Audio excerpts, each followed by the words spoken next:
everybody, welcome. I'm Sofia Seves and we are at the Midyear freakout tag. Now, in case you guys don't know, I do have a book club. It's called The Cheese Pages. You can go ahead and follow me on Instagram on The Cheese Pages or on my writer page, which is Ana Sofia Seves. Okay, so we're gonna go ahead and get started with the questions. Now, I've seen videos where they don't have all the questions. I'm gonna try to answer all of them. So the first question is, how much have you been reading? I have read 50 books. My goal is 100 books before the end of the year, so hopefully I can get there. If not, that's fine. This is just a goal that I set up for myself, but if I don't make it, then fine. I can adjust next year accordingly. The other question is, what have I been reading? I've been reading a ton of literary fiction, fantasy, pretty much reading everything and anything. I do pick themes for the month, and that's how I pick the books that I'm gonna read. So sometimes they could be popular books, sometimes they could be classic, sometimes they could be just random books that I have here. Okay, so the best book that I have read so far is How High We Go in the Dark. In case you don't know, this is a book where each chapter is kind of telling the story of a different person, although some of those stories do intersect at some points. And it is all the experiences of different people during a pandemic, and obviously it kind of hit close to my heart. It was exposed in different areas. This is obviously a world that is made up, so certain solutions to problems that are presented, we didn't get to live through those, thank God. But it's a very interesting perspective and different perspectives on this topic that we kind of all went through collectively. So I think that has been like the best read of the year. The next one is the best sequel that I've read so far. I'm gonna cheat a little bit because I haven't read any sequels, but I did read a prequel. I read The Ballad of Songbirds and Snakes. I really wanted to read that book as soon as it came out, but I didn't. And then the title, honestly, I kind of didn't like the title too much, but I decided to just bite the bullet and do it. And I'm so glad I did, because it is an incredibly interesting story about complex characters. If you guys don't know, this is a story of, or the story of Coriolanus Snow, which is the president of Panem during the Hunger Games. And this is his coming of age story, how he became who he was, and how even then we could see signs of who he really is through the core, through his core. So I think that it was a very interesting book, and I'm so glad that I read it before the movie comes out. Okay, a new release that I want to read, but I haven't. I'm not up to date with all the new releases. Mostly I get the ideas from booktube or bookstagrams. But I think that the one that I really am interested in reading is Yellowface, because it deals with the publishing world and it deals with appropriation. So I think it's a very interesting book to read. So yeah, I think Yellowface by R.F. Kwan is the one that I'm looking forward to reading. What is the biggest surprise that I have read so far? Honestly, it's perfect that it's a surprise, because it was a surprise for me, but not in a good way. The biggest surprise was The Seven Husbands of Evelyn Hugo. I really didn't like the book. I know that a lot of people love that book, love Taylor Jenkins Reid. I don't think she's for me. I didn't really like the characters, any of them, and I know that that's kind of the point of her characters, and that's completely fine. Like I said, I read about President Snow and I liked the book, so I am okay with unlikable characters. They have to have a purpose or a reason, or even if the reason is not logical to us, there's gonna be a point to all of it, right? And I felt like there was no point to that story. So yeah, I didn't really like that one. So sorry guys, she just probably it's not for me. Okay, my new favorite author, I think that's a difficult one because I definitely love Sequoia Nagamatsu from How High We Go in the Dark. And another book that I also like was The Inheritance of Orquídea Divina by Zoraida Cordova. So I think those two are like my favorite authors that I've read so far. However, I've only read one book of each, so I would have to see other works of them to see if they're like my favorite author. My newest fictional crush.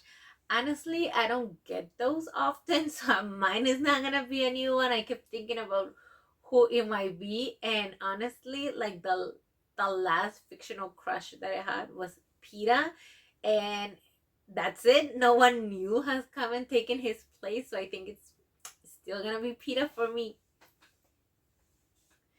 The other one is my newest favorite character. My newest favorite character. It's a difficult one. I read a lot of very complex stories of people, again, maybe not that likable, but you kind of understand them. I guess what I'm gonna say is I'm gonna say Semonopio from El Murmullo de las Abejas or The Murmur of Bees. He's a character that doesn't say much but does a lot, and I think it's an amazing character. So yeah, I think he's one of my newest favorite characters. A book that made me cry, and honestly, I don't think I cried at all this year. Maybe at the beginning with How High We Go in the Dark, I cried. Maybe I shed a tear. I can't really remember. I don't think I've cried with any book. So yeah. The other one is a book that made me happy. Let's see, what book made me happy? Honestly, I think this is gonna be like super silly, but because The Little Mermaid came out and I watched the first one when I was 7 years old, I really have like an emotional attachment to that story, and I decided to read it for the first time. And although obviously the real story is not a happy ending, and that story didn't actually make me happy, it made me happy that I was able to read it to kind of come full circle with that part of my childhood. So yeah, I think I'm gonna have to say The Little Mermaid. The other one is my favorite book to movie adaptation. So I think, okay, this is a super controversial one, and it's not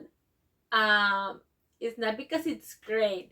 Just hear me out. It's because it's part of like the club now. So I guess the one that I've watched most and liked it is Persuasion by Jane Austen, the one on Netflix. Now, this is not the book at all. Very different. The characters are completely changed. The story is the same. The characters are completely changed. So it doesn't make a lot of sense. So it's not the best. It's not even a good book to TV adaptation. However, if you take it for what it is, just a movie that kind of wanted to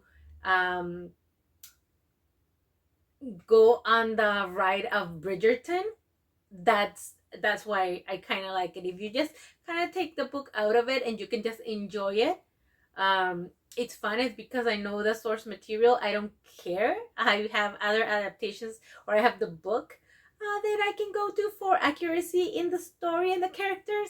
So that one is just fun. It's something fun to put on TV while you're doing something else. So I guess that would be the one. It's the most beautiful book you bought this year. I don't really buy like the collector's editions. As you guys know from my Insta, I buy a lot of secondhand. I buy a lot on like farmers market, get from free libraries, all of those good stuff, thrift stores. But I got this one new because I've always loved it when I saw it on other booktubers channels. So I think this is beautiful. This is beautiful to me, and that's House Moving Castle. And the other book that I think is so beautiful is Pride and Prejudice that I got gifted. It's a manga, and I just love Jane Austen in manga. So yeah, this one is the other beautiful book that I got this year. What books do I really need to read this year? I don't have any books that I really need to read this year. I kind of been flexible with my lists. I want to finish the Lord of the Rings trilogy. I'm at the Two Towers, and then I have to read The Return of the King to finish like all of the Lord of the Rings books. Those are the last two that I'm missing. And so I kind of want to go through those. But I listen to those whenever I have time in between books, so that's why it's taking longer for me to finish those. And yeah, that's it. That's the mid-year freakout tag. Those are the books that kind of stand out in my mind. Like I said, I read 50 books. Remember, this is just a goal that I set up for myself. Whenever you're reading, whatever you're reading, that's completely fine.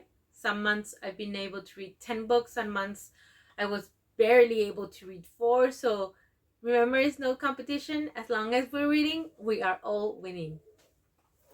So that's it, guys. Thank you very much for watching this. Please go ahead and like, comment, subscribe. Let me know how you're doing with your reading. What books would you recommend for me to read for the rest of the year?